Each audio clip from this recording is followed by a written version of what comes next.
اللهم من احييته منا فاحيه على الاسلام ومن توفيته منا فتوفه على الايمان آمین آمین۔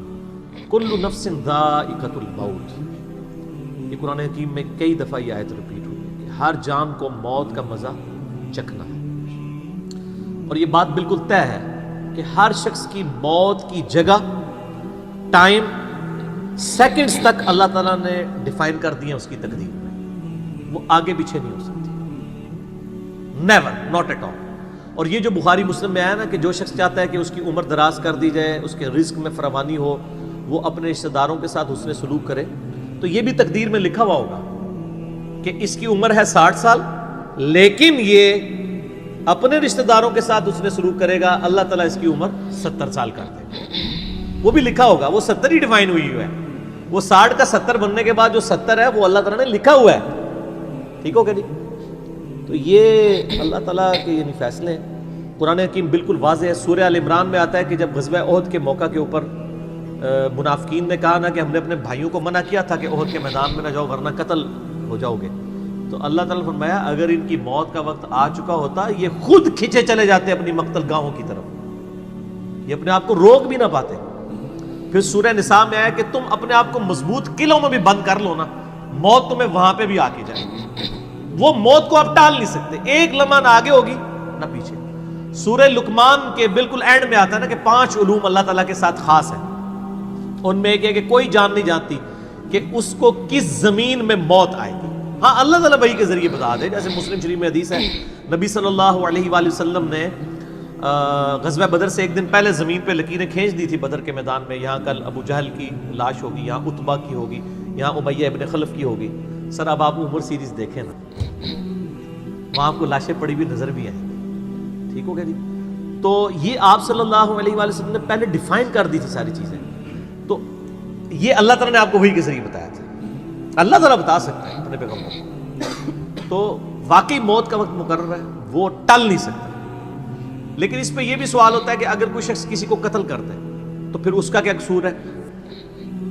وہ اللہ تعالیٰ کا ایک قانون ہے، اس نے مرنا تو تھا، اس میں کوئی شک نہیں ہے، لیکن دنیا میں اللہ تعالیٰ نے رولز اور ریگولیشن کے ساتھ دنیا کو جوڑا ہوا ہے۔ سورۃ البقرہ میں آیا کہ قصاص میں انسانیت کی زندگی ہے، سورۃ المائدہ میں آیا جس نے ایک جان کو ناحق قتل کیا اس نے پوری انسانیت کو قتل کیا، اور جس نے ایک شخص کی جان بچائی پوری انسانیت کی جان بچائی۔ لہٰذا یہ جو کوئی کسی کو قتل کرے گا تو قرآن میں ہے قصاص کے اندر انسانیت کی زندگی ہے۔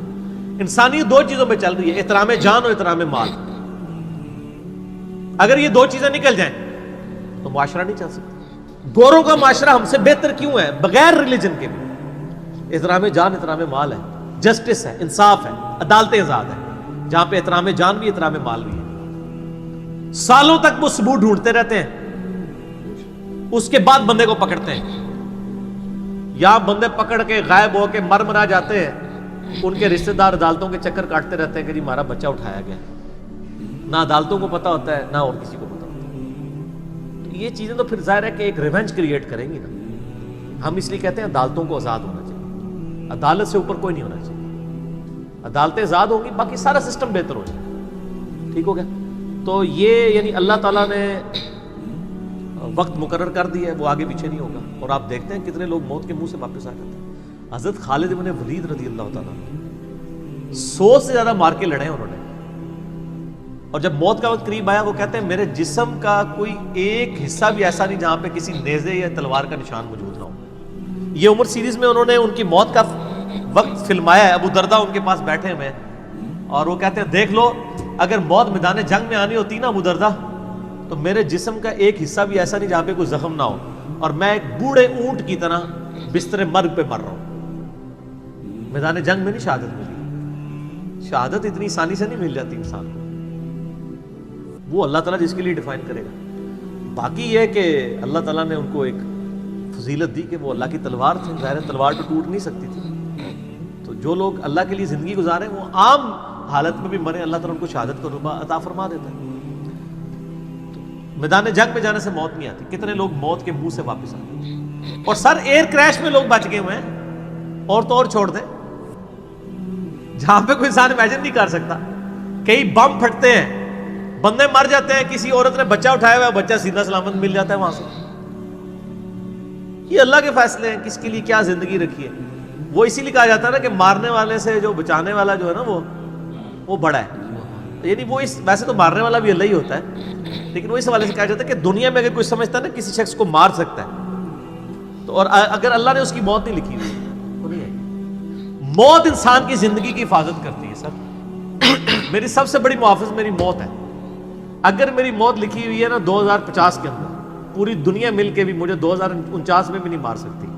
آج 2018 میں تو تصور بھی نہیں. اور اگر میری زندگی لکھی ہوئی ہے 2018 میں ختم ہونی، چاہے وہ ایئر کریش کے اندر ہو، چاہے وہ ہارٹ فیٹ کے ذریعے ہو، چاہے وہ گردوں کے فیلئر کے ذریعے ہو، چاہے برین ہیمریج کے ذریعے ہو، کسی بھی ذریعے سے ہو، تو کوئی اسے بڑھا نہیں سکتا. دیکھ لینا آپ پچھلے دنوں کتنا بڑا ایک واقعہ ہوا ہے. یعنی ہمارے پاکستان میں 3 ٹائمز جو پرائم منسٹر رہے ہیں نواز شریف صاحب، ان کی بیوی 1 سال سے زیادہ وینٹیلیٹر کے اوپر رہی ہے. ان کے پاس پیسے کی کوئی کمی تھی؟ علاج کرانے کا کوئی ایشو تھا؟ سب کچھ کروایا، بچا سکے؟ نہیں. غریب آدمی تو کہتا ہے پیسے ہوتے تھے شاید بچ ہی جاتا. سر جن کے پاس پیسے ہیں وہ بچا کے بتاتے ہیں. موت کا وقت لکھا ہوا ہے سر، کوئی نہیں ٹال سکتا.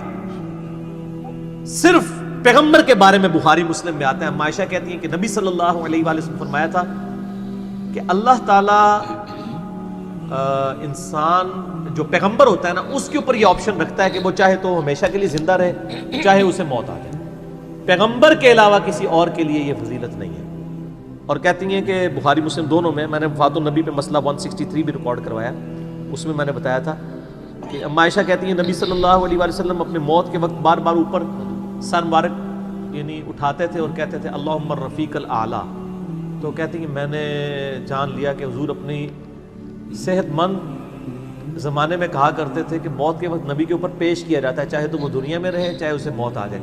تو مجھے لگتا ہے کہ نبی علیہ السلام پہ اس وقت آفر وہ پیش کی جا رہی ہے اور آپ کہہ رہے ہیں اللہ مجھے رفیق الاعلیٰ کے ساتھ ملا لے. تو میں نے کہا مجھے اب پتہ چل گیا کہ آپ صلی اللہ علیہ وسلم کو یعنی وفات ہو جائے گی آپ کی. یہ نبی کے لیے خاص ہے اور کسی کو کوئی آپشن نہیں ملتا. وہ بخاری مسلم میں موجود ہے نا حدیث، حضرت موسیٰ علیہ السلام کے پاس حضرت اسرائیل علیہ السلام. اسرائیل کا لفظ تو یعنی تفسیر تبری میں اور یہودیوں کے ہاں ملتا ہے، یہ بین اہل سنت کے ہاں بھی رناؤنڈ ہے. اصل میں لفظ ہے ملک الموت. دونوں لفظ ٹھیک ہے. ملک الموت علیہ السلام حضرت موسیٰ علیہ السلام کے پاس گئے، انہوں نے آگے سے تھپڑ مار دیا، ان کی آنکھ نکل گئی، انسانی شکل میں آئے تھے. تو وہ اللہ تعالیٰ کے پاس شکایت لے کے گئے کہ تو مجھے اس شخص کے پاس بھیج رہا ہے کہ جو مرنا نہیں چاہتا. اللہ تعالیٰ نے فرمایا اس کو جا کے کہو کہ تم جو ہے وہ بیل کی پشت کے اوپر ہاتھ رکھو، تمہارے ہاتھ کے نیچے جتنے بال آ جائیں گے نا اتنے سال بھی زندگی تمہاری اور بڑھا دی جائے، سینکڑوں سال. تو حضرت موسیٰ نے کہا اس کے بعد موت، کل نفس ذائقۃ الموت، موت تو سب کو آنی ہے، ایک ہی ہے جسے موت نہیں آنی. یا حی یا قیوم برحمتک استغیث، اے خود سے زندہ اور ہر چیز کو تھامنے والے، باقی وہ سب کو موت آنی ہے. تو انہوں نے کہا پھر بعد میں آنی ہے تو ابھی کیوں نہیں؟ موت نہیں کوئی ٹال سکتا سر، ورنہ پیغمبروں کے لیے ٹل جاتی. وہ پیغمبروں کو جو آفر بھی لگائی گئی ہے وہ یہ نہیں ہے کہ ہمیشہ زندہ رہیں گے، نہیں، قیامت تک. قیامت میں تو سب کو موت آ ہی جانی ہے، ٹھیک ہے. اور پھر ایک وہ وقت بھی ہوگا جب اللہ تعالیٰ پوچھے گا لمن الملک اليوم، تو کوئی جواب دینے والا نہیں ہوگا، سب کو موت آ چکی ہوگی. سارے فرشتے، جنات، انسان، مخلوقات، اللہ خود ہی جواب دے گا للہ الواحد القہار. سورہ المومن میں آتا ہے آج کے دن اس واحد قہار کی حکومت ہے. پھر اللہ تعالیٰ پوچھے گا کہاں ہے آج وہ جابر حکمران، بڑے بڑے بادشاہ کدھر ہیں؟ تو اللہ کے لیے کوئی مسئلہ ہے کسی کو یعنی پلک جھپکنے میں مسل دینا؟ تو موت اللہ تعالیٰ نے ڈیفائن کی. اور موت کیا، آپ کو جو تکلیفیں پہنچتی ہیں سر وہ بھی ڈیفائنڈ ہے. قرآن میں وَلَنَبْلُوَنَّكُمْ بِشَيْءٍ مِّنَ الْخَوْفِ وَالْجُوعِ وَالنَّقْصِ مِّنَ الْأَمْوَالِ وَالْأَنفُسِ وَالثَّمَرَاتِ. ہم ضرور تمہیں آزمائیں گے تھوڑے سے خوف سے، بھوک سے، جان اور مال میں نقصان سے، پھر چیک کریں گے کون ہے صبر کرنے والا. اور جو صبر کرنے والا ہے اذا اصابتهم مصیبت قالوا انا للہ وانا الیہ راجعون. تو پھر ان لوگوں کے ساتھ اللہ تعالیٰ ہوتا ہے جو کہتے ہیں ہم بھی اللہ کی طرف سے آئے تھے، اللہ کی طرف چلے جائیں گے، یہ تکلیف بھی آئی تھی الٹیمیٹلی تو چلی جائے گی نا. ان اللہ مع الصابرین، اللہ تعالیٰ صبر کرنے والوں کے ساتھ ہے. اس حوالے سے ایک آیت قرآن حکیم کی بڑی کریٹیکل ہے، مجھے ضمناً یاد آ گئی، سورہ الحدید کے اندر ہے. بہت کرٹیکل آیت ہے، اور یہ ٹاپک قرآن حکیم میں صرف سورہ الحدید کے اندر ہی ایڈریس ہوا ہے، اور جس طریقے سے یہ شد و مت کے ساتھ بیان ہوا ہے نا، آیت نمبر 22-23، اعوذ باللہ من الشیطان الرجیم، ما اصاب من مصیبت فی الارض، کوئی مصیبت بھی زمین میں نہیں آتی، ولا فی انفسکم، اور نہ تمہاری جانوں میں، یعنی زمین پہ جتنے زلزلے آتے ہیں، طوفان آتے ہیں، سونامی آتے ہیں، قحط پڑتا ہے، یہ جتنے بھی عذاب آتے ہیں یا تکلیف آتی ہیں، اور نہ تمہاری جان میں، یعنی کسی کو کینسر ہوتا ہے، کسی کے گردے فیل ہوتے ہیں، کسی کی آنکھ ضائع جاتی ہے، کسی کے اوپر فالج کا اٹیک ہو جاتا ہے، کسی کو ہارٹ اٹیک ہوتا ہے، اللہ تعالیٰ فرماتا ہے یہ ساری تکلیف چاہے زمین پہ ہیں یا تمہاری جانوں پہ ہیں، الا فی کتاب من قبل ان نبرأها، وہ تو پہلے ہی ہم نے لوح محفوظ پہ لکھی ہوئی ہے، اس سے پہلے کہ ہم ان کو بھیجے، ڈیفائن ہے، ہونا ہے کہ فلاں تاریخ کو اتنے بجے اس کے ساتھ یہ ہوگا، یہ ڈیفائن ہے۔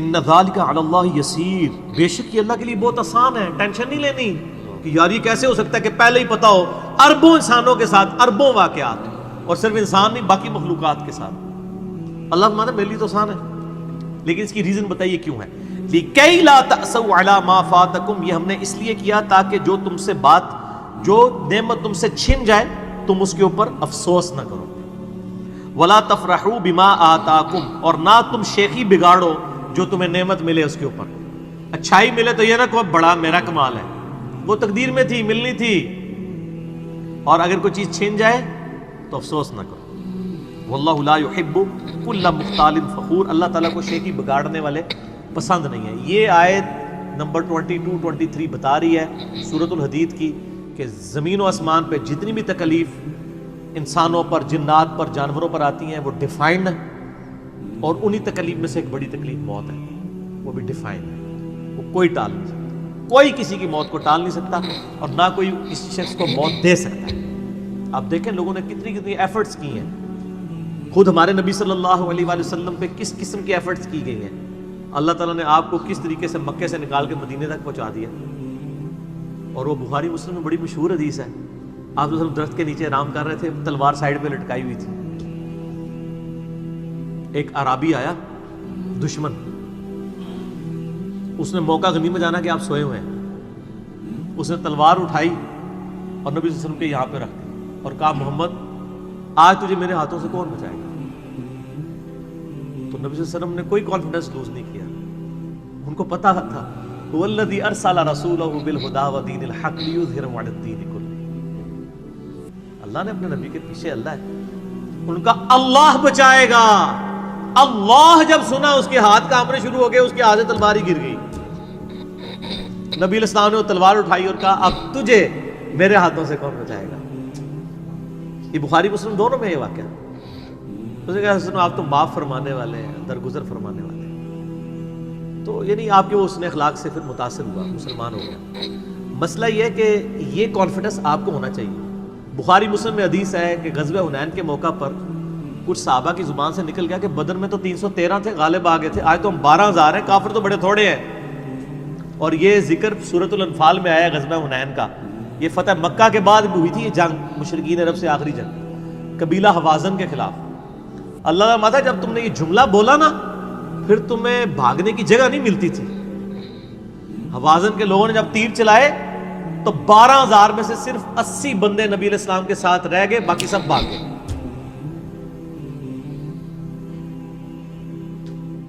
اور صحابہ کہتے ہیں، بخاری مسلم کے الفاظ ہیں، میں نے حضور کی معجزات والا جو لیکچر دیا ہے مسئلہ 131A-B-C-D، اس میں بتایا کہ نبی علیہ السلام اکیلے آگے جا رہے ہیں، انا النبی لا کذب انا ابن عبد المطلب، میں نبی ہوں اس میں کوئی شک نہیں ہے، اور میں عبد المطلب کا بیٹا ہوں۔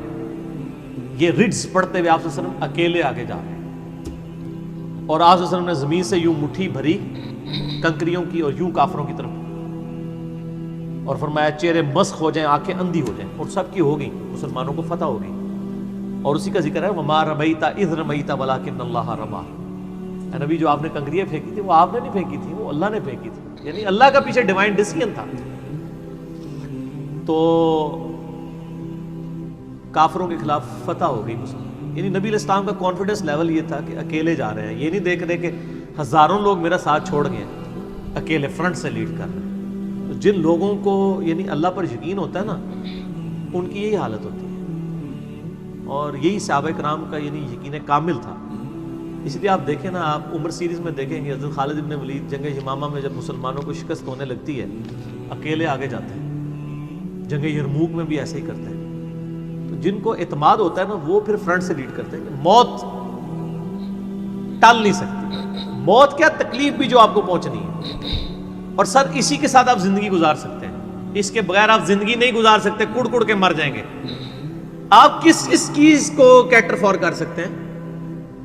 ہم یقین کریں صبح اسکول بچوں کو بھیجتے ہیں تو دعائیں پڑھتے رہتے ہیں. کیا ہو سکتا ہے؟ ایکسیڈنٹ ہو سکتا ہے، وہاں پہ بچہ جھولے سے گر سکتا ہے، کسی کی ہڈی ٹوٹ سکتی ہے، کان پٹی پہ لگ جائے ڈیتھ ہو سکتی ہے. یار اتنی چیزوں کو کون کاؤنٹر فار کر سکتا ہے؟ اللہ.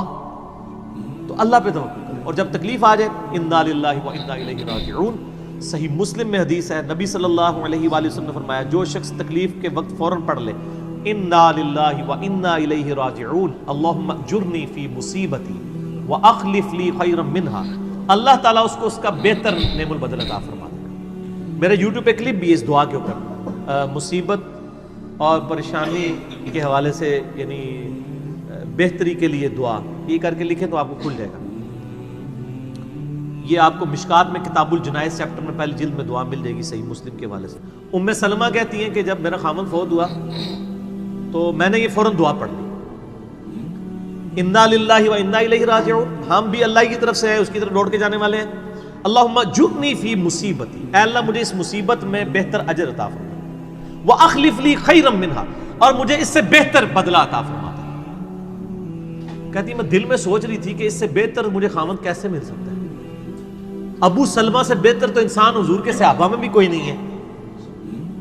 عدت گزاری تو نبی علیہ السلام نے رشتے کا پیغام بھیج دیا، ام المومنین بن گئی. اور ہماری یہ وہ ماں ہے جو سب سے آخر میں فوت ہوئی ہیں، واقعہ کربلا کے بھی بعد فوت ہوئی ہیں. ام سلمہ، واقعہ کربلا ان کی زندگی میں ہوا ہے، ام سلمہ رضی اللہ تعالی عنہا.